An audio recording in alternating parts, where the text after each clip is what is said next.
बिस्मिल्लाहिर्रहमानिर्रहीम अस्सलामुअलैकुम, welcome to my channel.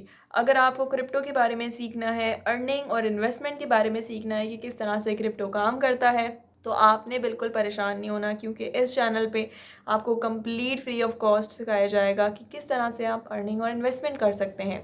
तो चलें आज का टॉपिक शुरू करते हैं कि बिटकॉइन माइनिंग क्या होती है। ये वर्ड माइनिंग हमने बहुत दफ़ा सुना है और हमने ये word mining majority of the time अब तो हम बिटकॉइन के लिए सुन रहे हैं, वैसे हमने हमेशा गोल्ड या जेम स्टोन्स वगैरह के लिए सुना है कि उनकी माइनिंग की जाती है। बिटकॉइन के अंदर भी या कॉइन के अंदर भी यही कॉन्सेप्ट होता है, लेकिन इसके अंदर वो खोदा नहीं जाता, इसके अंदर कंप्यूटर्स का यूज़ किया जाता है, यानी वर्चुअल तौर पे निकाला जाता है। अब इसका ये क्यों किया जाता है, किस लिए किया जाता है, किस तरह से किया जाता है और इसका पर्पस क्या है, तो देखें। बिटकॉइन एक लिमिटेड सप्लाई है, नहीं, बिटकॉइन की सप्लाई बहुत लिमिटेड है। 21 मिलियन से ज़्यादा मार्केट में बिटकॉइंस नहीं आ सकते, इसीलिए मार्केट में और बिटकॉइन माइन किए जाते हैं ताकि बिटकॉइंस और आ सकें। अब माइनिंग के कुछ प्रोसेस होते हैं। माइनिंग के कुछ प्रोसेस क्या होते हैं? सबसे पहले जो माइनर्स होते हैं उनके पास इतने अच्छे कंप्यूटर्स यानी इतने एडवांस्ड कंप्यूटर्स मौजूद होने चाहिए, उनके पास इतनी अच्छी स्किल्स मौजूद होनी चाहिए कि वो अपना स्किल्स से वो पजल्स या वो सारी चीज़ें, टेक्निकल स्किल्स मौजूद होनी चाहिए बेसिकली उनके पास, कि वो सॉल्व कर सके। ठीक है, इसके बाद उनके जो कंप्यूटर्स हैं वो बहुत ज़्यादा, लाइक इलेक्ट्रिसिटी, ये चीज़ भी आपने माइंड रखनी है कि वो बहुत ज़्यादा इलेक्ट्रिसिटी लेते हैं, क्योंकि वो ऐसा तो नहीं है कि आपने 1 घंटा चलाया और आपने माइनिंग कंप्लीट कर लिया और हो गया। नो, ऐसा नहीं होता, बहुत वक्त लगता है और बहुत दिमाग लगता है ये सब करने के अंदर भी। ठीक है, क्योंकि देखें जो प्रोसेस होते हैं उसके अंदर सबसे पहला प्रोसेस क्या होता है, उन्हें एक पज़ल दिया जाता है जिसको उन्हें सॉल्व करना होता है। एक मैथमेटिक इक्वेशन होती है जिसको सॉल्व करना होता है, और वो कोई आम सी मैथमेटिक इक्वेशन या कोई आम सा पज़ल नहीं होता, वो बहुत ज़्यादा टफ़ होता है, जिसको सॉल्व करने के बाद अगर उन्होंने वो ठीक किया होता है तो उनको रिवॉर्ड दिया जाता है।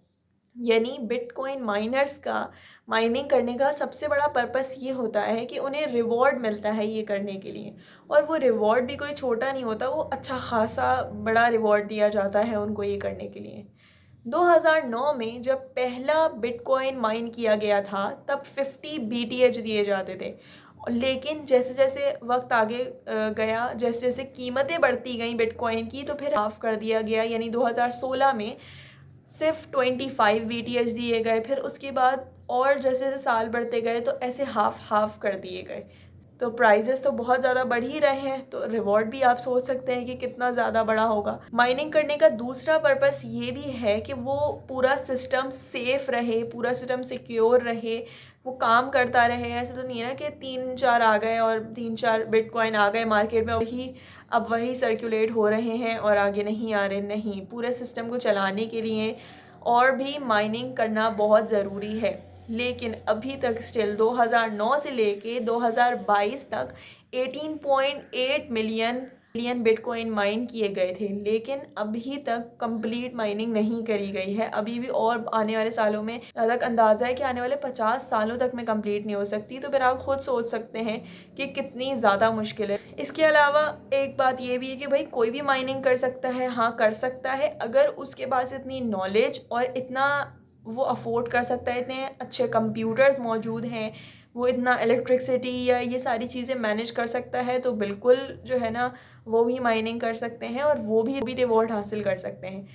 इसके अलावा इसके अंदर एक और चीज़ होती है कि देखें, किसी भी सिंगल पर्सन के लिए ये करना बहुत ज़्यादा कई बार मुश्किल हो जाता है, तो माइनिंग पूल्स यानी लोग ग्रुप के अंदर भी करते हैं। रिवॉर्ड मिलता है वो फिर किसी एक बंदे को नहीं मिलता, वो सारे लोगों में डिस्ट्रीब्यूट होता है। तो इस तरह से लोग ग्रुप्स में भी काम करते हैं, और जो ट्रांजैक्शंस हम करते हैं ना, जो भी ट्रांजैक्शन बिटकॉइन की जाती है, वो सारे माइनर्स के पास उसकी इन्फॉर्मेशन मौजूद होती है। यानी उनके पास एक, जिस तरीके से हमारे पास एक ब्लॉक ऐड होता है, उसी तरीके से उनके पास भी ब्लॉक ऐड होता है। लेकिन आपकी वही चीज़ आपने माइंड में रखनी है कि आपकी पर्सनल इन्फॉर्मेशन मौजूद नहीं होती, कि आपकी सारी इन्फॉर्मेशन ब्लॉक के अंदर मौजूद होगी। नहीं, ऐसा नहीं होता। बिटकॉइन माइनिंग या माइनिंग बहुत ज़्यादा ज़रूरी है सर्कुलेट रहें करने के लिए, या इस चीज़ को सेफली रन करने के लिए बहुत ज़्यादा ज़रूरी है। तो उम्मीद है कि आपको यहाँ तक बिटकॉइन माइनिंग का कॉन्सेप्ट समझ में आ गया होगा। आगे चीज़ें समझने के लिए आप वीडियोस को देखते रहें, इंशाल्लाह आगे भी चीज़ों को और डिटेल से समझाया जाएगा। अगर आपको वीडियो पसंद आई हो तो लाइक ज़रूर कीजिएगा और सब्सक्राइब भी ज़रूर कीजिएगा। आज के लिए इतना ही। जज़ाकल्लाह। अल्लाह हाफ़िज़।